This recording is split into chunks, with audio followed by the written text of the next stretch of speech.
साद भाई, आपने बहुत अच्छे तरीके से समझाया कि पिछले 10 साल का जो टाइम होराइज़न है, उसमें रियल एस्टेट कैसे आगे बढ़ा है इस्तांबुल में और आगे 10 साल की अपॉर्च्युनिटी है आपके हिसाब से।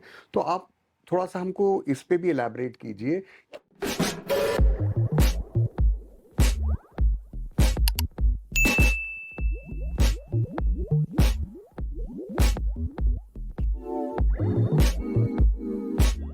Welcome to talk Turkey with Saad. Saad Bagu, आप सब जानते ही हैं इनको। He is a property expert based out of Istanbul. Casa Viva के ओनर हैं। कासा वीवा एक real estate boutique real estate agency है जो उनके जो एस्टीम क्लाइंट्स हैं उनकी स्पेसिफिक रिक्वायरमेंट समझ के अप्रोप्रिएट रियल एस्टेट उनके लिए ढूंढ के निकालती है। आज का ये जो पूरा सेशन है, ये खास साद से जो इनसाइडर टिप्स हैं रियल एस्टेट के, इस्तांबुल रियल एस्टेट के ताल्लुक से, वो इनसाइडर टिप्स आप तक पहुंच सके, इसके लिए हमने कुछ सवाल हमारे जो व्यूवर्स हैं उनसे गैदर किए और उनके बिहाफ पे ये सवाल हम साद भाई को पुट अप करेंगे। तो साद भाई, सलाम वालेकुम, welcome to your own show. वालेकुम अस्सलाम, जज़ाकल्लाह खैर अमान भाई। अमान भाई से अपने आप को प्रॉपर्टी एक्सपर्ट सुनना बहुत बड़ी बात है, जबकि अमान भाई एक्चुअली प्रॉपर्टी एक्सपर्ट है। मैं तो इस्तांबुल के रियल एस्टेट की, ये साहब को पूरे वर्ल्ड के रियल एस्टेट की एक्सपर्टीज़ है अल्हम्दुलिल्लाह। तो जज़ाकल्लाह खैर अमान भाई, आपका वक्त निकालने के लिए। अल्हम्दुलिल्लाह, it's an absolute pleasure Saad भाई। तो साद भाई, quickly without further ado let's start. So Saad भाई, सबसे पहला सवाल जो सबके जहन में रहता है कि भाई ये पिछले 3 साल में बहुत ही अनप्रेसिडेंटेड ग्रोथ हुई है रियल एस्टेट में इस्तांबुल के। तो इस ग्रोथ को लेके आपकी क्या समझ है? आप थोड़ा सा एक्सप्लेन करेंगे कि ग्रोथ कैसी हुई है और क्या इस प्रकार की ग्रोथ आगे भी देखी जा सकती है? अमान भाई, सबसे पहले जब हम लोग इस्तांबुल की रियल एस्टेट की या कोई भी रियल एस्टेट की बात कर रहे हैं, तो जनरली रियल एस्टेट कोई शॉर्ट टर्म जनरली प्रोडक्ट नहीं है। हम लोगों को रियल एस्टेट को समझने के लिए थोड़े लॉन्ग टर्म टाइम में देखना पड़ेगा। फॉर एग्जांपल, कोई भी रियल एस्टेट को समझने के लिए 2 साल 1 साल का वक्त मेरे हिसाब से जस्टिस नहीं है। हमारे को उस रियल एस्टेट की आखिरी 5-10 साल की मिनिमम परफॉर्मेंस देखने की जरूरत है। अगर आप इस्तांबुल की रियल एस्टेट परफॉर्मेंस आखिरी 10 साल से देखें, तो इस्तांबुल के रियल एस्टेट ने आखिरी 10 साल से 10 से 15% रिटर्न्स दी है कंसिस्टेंटली आखिरी 10 साल से। हाउएवर, आखिरी 2-3 साल के अंदर इस्तांबुल की जो रियल एस्टेट में जो ग्रोथ हुई है वो बहुत ही जबरदस्त रही है। इतनी ग्रोथ वर्ल्ड में रेयरली कहीं पे देखी गई है। तो सबसे इम्पोर्टेंट चीज कि आपने अगर इसको आखिरी 10 साल में भी देखा तो इस्तांबुल के रियल एस्टेट ने कॉन्स्टेंटली परफॉर्म किया है, और मेरा ऐसा मानना है कि आने वाले सालों में भी इस्तांबुल का रियल एस्टेट कॉन्स्टेंटली परफॉर्म करता रहेगा इसी तरीके से। साद भाई, आपने बताया कि भाई 10 to 15% pegged across the last 10 years, Yes. ये कंसिस्टेंट परफॉर्मेंस रहा है इस्तांबुल के रियल एस्टेट का। बट मैं ये जानना चाहता हूँ कि मूविंग फॉरवर्ड ये आगे अगले 10-15 साल कैसे कंटिन्यू करेगा? उसका रीजन क्या है? क्यों ये रियल एस्टेट हर साल 10-15% कैपिटल अप्रिसिएशन दे रहा है? ये क्या फैक्टर्स है जो इस्तांबुल के रियल एस्टेट को ड्राइव करते हैं, ये समझना बहुत जरूरी है। ऑफ कोर्स, अनलाइक अगर हम इसको दुबई से कंपेयर करें, इस्तांबुल जो है वो एक रियल सिटी है, एक रियल कंट्री है। रियल कंट्री का मेरा मकसद क्या है?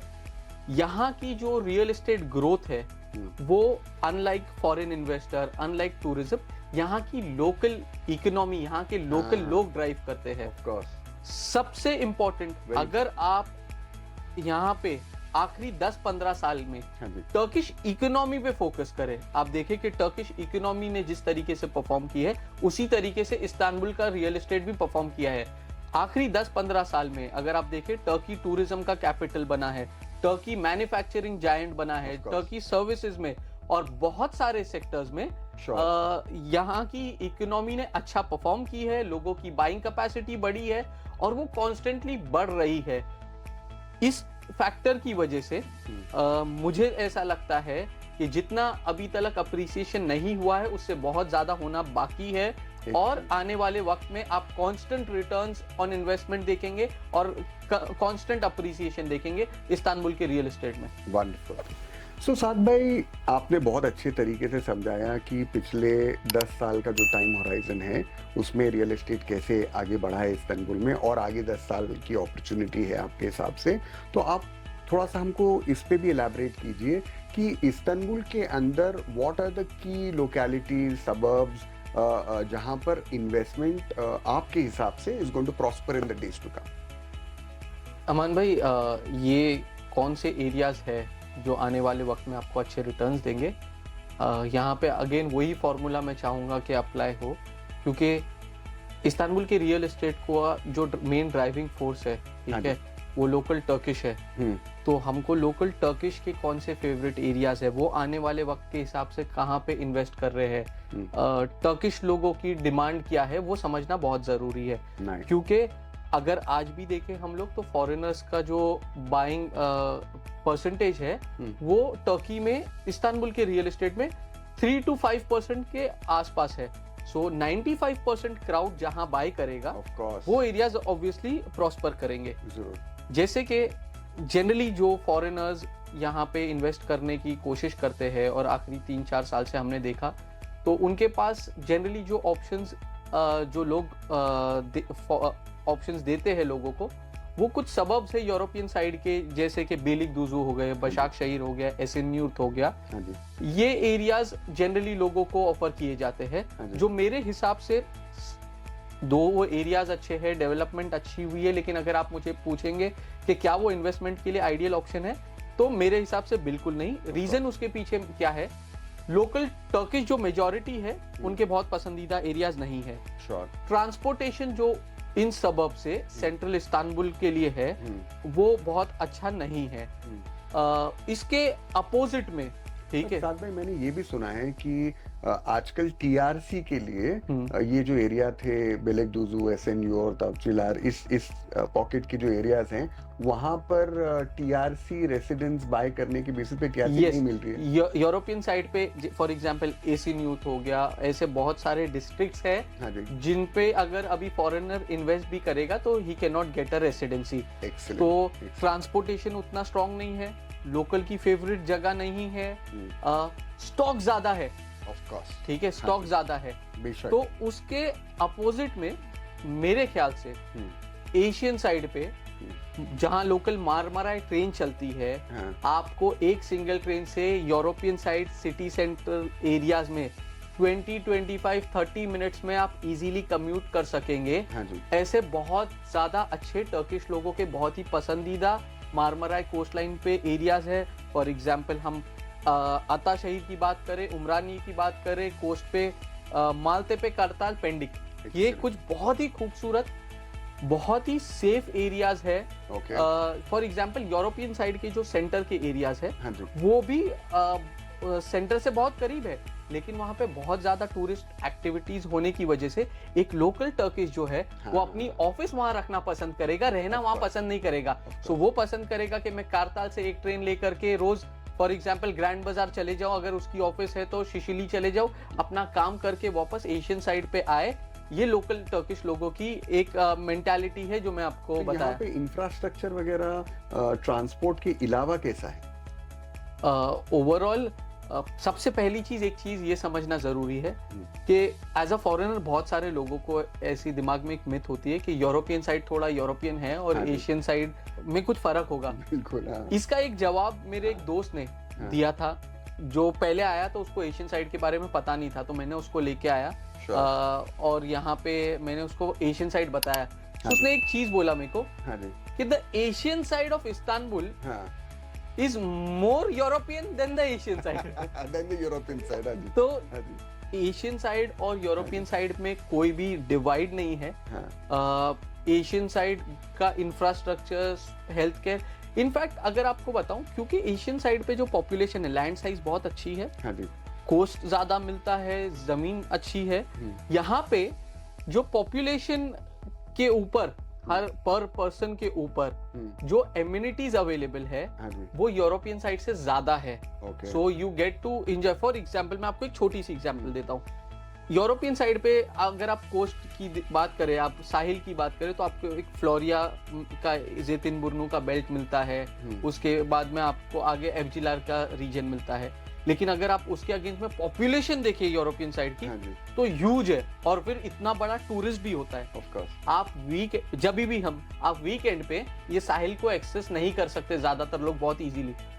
इसके अगेंस्ट में आप एशियन साइड पे जाए, आपको राइट फ्रॉम कदी कोई उश्कुदर आपको पेंडिक तुजला तलक कोस्ट मिलता है और Okay. पॉपुलेशन कम है सुनिए, आपका बोलना है लगभग 4 टाइम ज्यादा कोस्टल एरिया है और पॉपुलेशन कम है। साथ भाई थोड़ा हमारे व्यूवर्स को ये भी बताइए कि किस टाइप के mall, shopping destination, retail, restaurants, क्या ये सब बहुत अच्छे तादाद में अवेलेबल हैं एशियन साइड पे?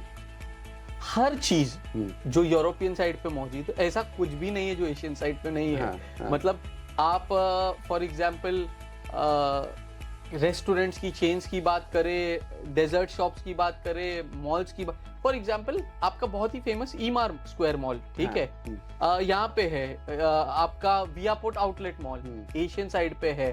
आप फॉर एग्जांपल बड़े से बड़े शेफ्स की रेस्टोरेंट्स की बात करें, नुसरत आज की तारीख में आपको फॉर एग्जाम्पल बहुत सारी चीज इनफैक्ट आपको यहाँ पे बगदाद जादशी पे मिल जाएगी जो यूरोपियन साइड पे हो सकता है नहीं मिले। Excellent excellent. और ये जो मेडिकल इंफ्रास्ट्रक्चर है वो साथ भाई? हर चीज मेडिकल इंफ्रास्ट्रक्चर की भी अगेन मैं बात करूंगा, ठीक है। यहाँ पे कदी कोई में गोस्ते पे हस्तान है बहुत बड़ा, मालतेपे में है, ठीक है। पॉपुलेशन कम है एशियन साइड पे, ठीक है, जो आने वाले वक्त में मतलब ऐसा है कि बढ़ेगी, क्योंकि अब लोग इस तरफ ज्यादा, लोकल टर्किश लोग भी ज्यादा अवेयर होके उनकी भी ये फेवरेट जगह है।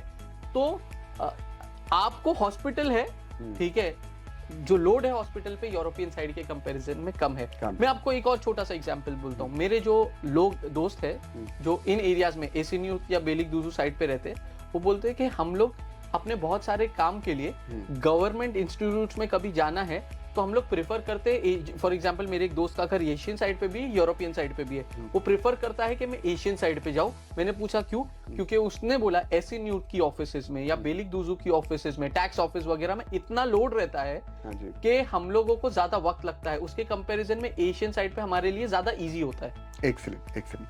साथ भाई ये तो इस्तांबुल की बात हो गई, आपने बहुत अच्छे से बताया जो अपॉर्चुनिटी हॉटबेड्स हैं इस्तांबुल के अंदर। लेकिन इसी तरीके से अगर कोई टर्की में दूसरे शहरों में इन्वेस्ट करना चाहे तो आपके हिसाब से दूसरे शहरों का क्या पर्सपेक्टिव है, कहाँ इन्वेस्टमेंट करना चाहिए टर्की में? मेरे ख्याल से तो अमान भाई ओवरऑल पूरी कंट्री अच्छी है। आपको कंट्री में आपको जो जगह सूट करे सब जगह अच्छी रिटर्न्स देगी। अगर आप एगिन बेल्ट की तरफ चनाकले साइड देखे, इजमीर देखे, आप अंतालिया देखे, कोस्ट पसंद है, अगर आप उस साइड पे जाते हो बहुत अच्छी जगह है। अगर आपको कल्चर और हेरिटेज पसंद है, बुरसा बहुत अच्छी जगह है। अगर आप इस्तांबुल से बहुत करीब देखें तो गेब्जी फॉर एग्जांपल, जो इस्तांबुल की लोकल मारमराई ट्रेन है जो हलकली से स्टार्ट होती है, वो गेब्जी तलक जाती है। गेब्जी इस्तांबुल का हिस्सा नहीं है, वो कोचाइली में आता है, लेकिन वहां तलक इनफैक्ट एसिन्यूट में लोग मारमराई ट्रेन एसिन्यूट बेलिकदुजू तलक नहीं जाती है, लेकिन गेब्जी तलक जाती है, कोचाइली तलक है। तो वो इस्तांबुल से करीब होने की वजह से अच्छी जगह है। अगर आपको ब्लैक सी की तरफ जाना है, ट्रैप जोन बहुत अच्छी जगह है, तो बहुत सारी अच्छी जगह है। लेकिन साथ भाई आप कौन से 5 दूसरे शहर which are non-Istanbul, obviously Istanbul is the best place to invest, लेकिन इस्तांबुल के अलावा और क्या 4-5 आपके हिसाब से टॉप डेस्टिनेशंस क्या हैं? मेरे लिए, क्योंकि अगर आप देखें तो ओवरऑल जो टर्की का डेवलपमेंट है वो टुवर्ड्स इस्तांबुल की तरफ है, टुवर्ड्स वेस्टर्न साइड है। तो अगर आप, मेरे लिए इस्तांबुल से कनेक्टिविटी बहुत ईजी है। फॉर एग्जांपल गेब्जी, कोचाइली, इजमिर, ठीक है, ये कुछ जगह है जो, क्योंकि इस्तांबुल का एक एक्सटेंडेड वर्जन जैसा आप बता सकते हैं, ठीक है। तो ये है, यालोवा है जो बहुत अच्छी अपॉर्चुनिटी है। ये अगर जगहों को छोड़ के आप देखें तो बुरसा एक बहुत ही मेरे ख्याल से सिटी है जिसमें बहुत ज़्यादा पोटेंशियल है। आप इजमीर क्योंकि कोस्ट की तरफ है और इंडस्ट्रियल ग्रोथ वगैरह है, वो अच्छी जगह है। अंतालिया बहुत अच्छी जगह है, बहुत ही यूरोपियंस का फेवरेट है अंतालिया तो। Yes wonderful. सो एज आप सबने देखा कि साद भाई ने बहुत ही अच्छे तरीके से टर्किश रियल एस्टेट और जो अपॉर्चुनिटीज़ हैं वो समझाने की कोशिश की। वी रियली थैंक साद भाई फॉर हिज टाइम। आज इस एपिसोड के लिए इतना ही। आई एम श्योर दैट अगले एपिसोड्स में भी आप हमारे साथ रहेंगे एंड आई एम श्योर बहुत और इंसाइटफुल बातें होंगी साद भाई से जो हम सबको बेनिफिट करेंगी in terms of understanding Istanbul Turkey a little better, ताकि हम हमारे इंटरनेशनल इन्वेस्टमेंट्स सही तरीके से कर सकें। तो इस एपिसोड के लिए कासा वीवा की तरफ से इतना ही। Thank you so much. अस्सलाम वालेकुम। वालेकुम अस्सलाम।